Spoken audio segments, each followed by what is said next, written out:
हाय राम, ये क्या देखना पड़ रहा है। भारत आतंकियों का दामाद की तरह स्वागत कर रहा है। तालिबान, वो तालिबान जिसका आतंक के पर्यायवाची के तौर पे इस्तेमाल होता रहा है। लोग कहते हैं ना कि अरे बड़ी तालिबानी सोच रहा है।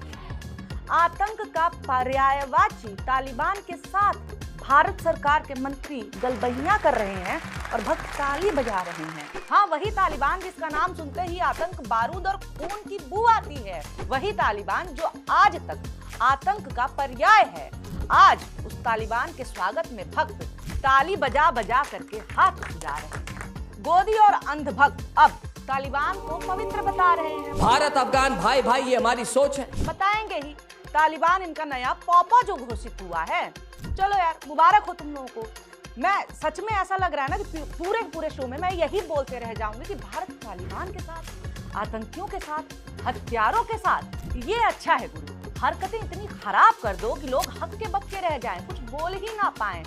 बहुत रहा है, मगर भक्तों को, तालिबान को डिफेंड करते हुए देख करके मजा भी आ रहा है। अर्नब गोस्वामी तालिबान के गुण गा रहा है। हाँ, नेशन फर्स्ट वाला अर्नब। देखो यार, मजा तो आ रहा है। गोदी मीडिया को पेंडुलम की तरह कभी इधर कभी उधर होते देखना मेरा गिल्टी प्लेजर है। तो चलिए आप भी देखिए और मजे लीजिए। हाँ, तो अर्नब भाई साहब चिल्लाते हैं कि मैं तालिबान का समर्थन नहीं कर रहा, और इसके बाद पूरे शो में तालिबान का समर्थन करते हैं।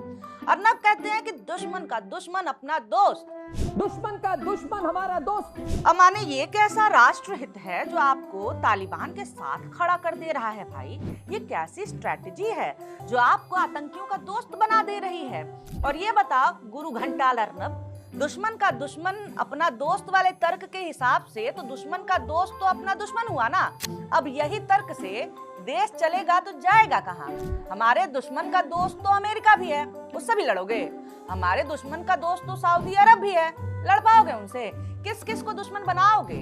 दुश्मन का दोस्त तो चीन भी है, फिर काहे चीन जाके दुश्मन के दोस्त के साथ जबरदस्ती हंसी ठिठोली वाली फोटो खिंचाई जा रही थी? एक तो देखिए, हमारा दुश्मन जो एकदम लीचड़ टाइप है, पाकिस्तान, वो सऊदी अरब से डील कर रहा है, और हम जो विश्वगुरु हैं वो तालिबान के साथ डील कर रहे हैं।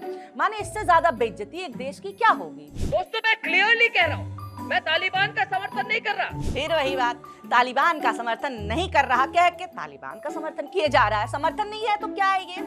दोस्त बनाने लायक समझना किसी को भी समर्थन करना ही है ना।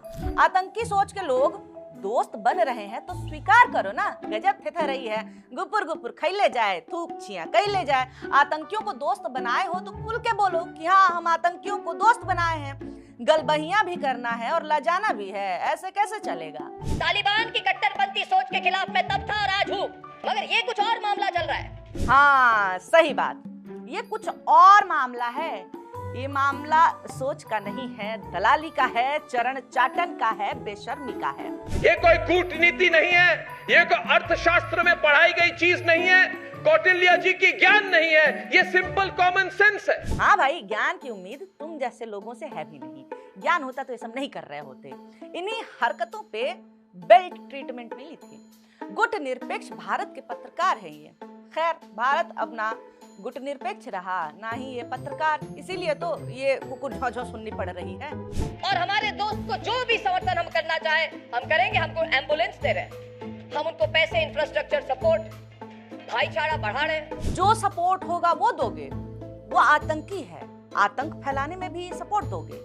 क्या बोल रहा है भाई आदमी? और ये बताओ, पाकिस्तान अगर ऐसे खुल करके बोल दे कभी भी कि हम तालिबान को सपोर्ट कर रहे हैं, तब यही उछलने लगेंगे कि पाक के नापाक इरादे कर रहा है टेरर को फंडिंग। खुद ही खुद के देश को बदनाम करना कोई इस आदमी से सीखे। अरे भैया मुल्ला मुनीर, विस्की चाचू, क्या तुमने हमारी परमिशन ली थी जब मसूद अजहर से IC-814 की कायर के तरह आपने हाईजैकिंग कराई थी? मुल्ला मुनीर, रियली ब्रो, ये वैसे तालिबानी किस गोत्र के बाभन है, जरा बताना तो। अब देखिए, ट्विटर पे ये हिस्सा वायरल हुआ, पर मुझे पता था कि खाली इतनी ही बकवास अर्नब ने की हो एक शो में, नॉट पॉसिबल। हिस्ट्री भाई की ऐसी ही रही है ना, एकदम जब तक छिड़छिड़हट ना मचा दे शो खत्म ही नहीं करता। तो चलिए देखते हैं अर्नब ने अपना रिकॉर्ड कायम रखा है या फिर आज मैं गलत साबित हो ही जाऊंगी। And here are the headlines. This Friday evening, the 3rd of September, on the debate tonight. अरे यार कान बजने लगा मेरा, ये आदमी इतना चीख क्यों रहा है? जो हार्डलाइन लोग हैं कह रहे अरे बीजेपी सरकार है, तालिबान से बात कर रही है, उनको मैं समझाना चाहता हूं कि देखिए। अच्छा, पूछ भाजपा से रहे हैं, जवाब अर्नब दे रहे हैं। कहाँ है भाई? मोदी जी का पीए है तू? कौन है? अगर आप हजारों साल की बात करें तो अफगानिस्तान और भारत तो एक ही है, हम सब एक हैं। हाय, ऐसे कैसे राजनीति होगी भाई? अब इस हिसाब से तो जिसको दुश्मन दुश्मन चिल्ला रहा पाकिस्तान, वो भी तो फिर एक ही हुआ भारत से। इस हिसाब से तो भारत पाकिस्तान एक है, और इतने में ही क्यों रुकना है और पीछे चलो। जब कॉन्टिनेंट्स नहीं बटे थे तब पूरी दुनिया एक थी। फिर खत्म कर दो नागरिकता, खत्म कर दो बॉर्डर, खत्म कर दो सरकारें, जब सब एक ही है तो। गजब तर्क दे रहा है भाई, क्योंकि कभी अफगानिस्तान भारतीय साम्राज्य था, इसलिए आज हम एक हैं। वाह रे, हाँ, ये जो मांग रहे थे वीडियो में, वो इन्हें मिल गया था क्या, जो ये ऐसी बातें कर रहे हैं? ये बीच में ये पाकिस्तान कहां से आ गया? ये पाकिस्तान तो कुछ है ही नहीं, ये तो फेक कंट्री है, किसी ने नाम दे दिया जिन्ना ने पाकिस्तान। ये पाकिस्तान देश नहीं है। बहुत बढ़िया, ऐसा गदह तर्क दो ना कि सारा का सारा इतिहास भूगोल धरा का धरा रह जाए। पाकिस्तान कुछ नहीं है। क्यों नहीं है? क्योंकि हम मनबे नहीं करते हैं। वाह रे तर्क। जैसे पिछली बार अटैक किया था पाकिस्तान ने और पता चला ये फुलझड़ी दिल्ली से 200 किलोमीटर दूर एक फुलझड़ी गिरी है। पाकिस्तान की फुलझड़ी से भारत के 2 दर्जन से ज्यादा नागरिक मारे गए थे, मगर अर्नब के लिए तो वो कोलैटरल डैमेज है। राष्ट्रहित में इतने लोग तो मरते ही रहते हैं। ये तो वैसे और शर्म की बात है ना कि भारत अपने नागरिकों को पाकिस्तान की फुलझड़ी से भी नहीं बचा पाया। वो कुछ नहीं है तब हमारे नागरिकों को मार के चले गए। कैसे निर्लज्ज लोग हैं जो अपने ही देश के लोगों की मौत को कुछ भी नहीं है ऐसा मान रहे हैं। जब ओसामा जी, जिसको वो ओसामा जी कहते हैं, ये कायर ओसामा, ये खूनी ओसामा, ये अलकायदा वाला ओसामा,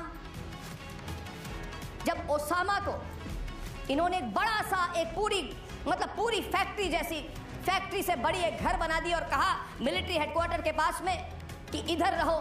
यानी तुम भी मान रहे हो ना तालिबान का समर्थन वैसा ही है जैसे पाकिस्तान का ओसामा को समर्थन? हाँ हाँ बोलो, फंस गया ये आदमी। खुद ही बता दिए कि अभी जो हो रहा है उसकी तुलना किस चीज से हो सकती है। अर्नब आगे भी ऐसे ही चीखम चिल्ली करते हैं, फिर शो को आगे बढ़ाते हुए कुकुर झौं तक लेके जाते हैं, जो कि हमको सुनना नहीं है, क्योंकि सुनाई ही नहीं देता यार। इस आदमी के डिबेट में एक भी बात आपको क्लियर सुनाई नहीं देगी, क्योंकि सब के सब एक साथ लड़ रहे होते हैं। अब देखिए, मैंने इतना जान लिया है कि अर्नब का सबसे बड़ा दुश्मन अर्नब खुद है। कभी अर्नब दुनिया को तालिबान के खिलाफ यूनाइट किया करते थे, आज अर्नब तालिबान के साथ यूनिटी दिखा रहे हैं। वीडियो खुद देख लीजिए पुरानी वाली। And ladies and gentlemen, can a terrorist group that captured the land with the rule of the gun be legitimized by the free world? Absolutely not. Pakistan is lobbying hard. That's one more reason not to. China too is rushing in to legitimize the Taliban in Afghanistan. नाज़रीन, ये थी आज की मुकम्मल video. उम्मीद है आपको पसंद आई होगी। अगर आपको हमारी वीडियो अच्छी लगी हो तो हमारे चैनल को सब्सक्राइब करें ताकि आने वाली हर वीडियो सबसे पहले आप तक पहुंचे। मिलते हैं अगली वीडियो में, तब तक के लिए अल्लाह हाफिज़।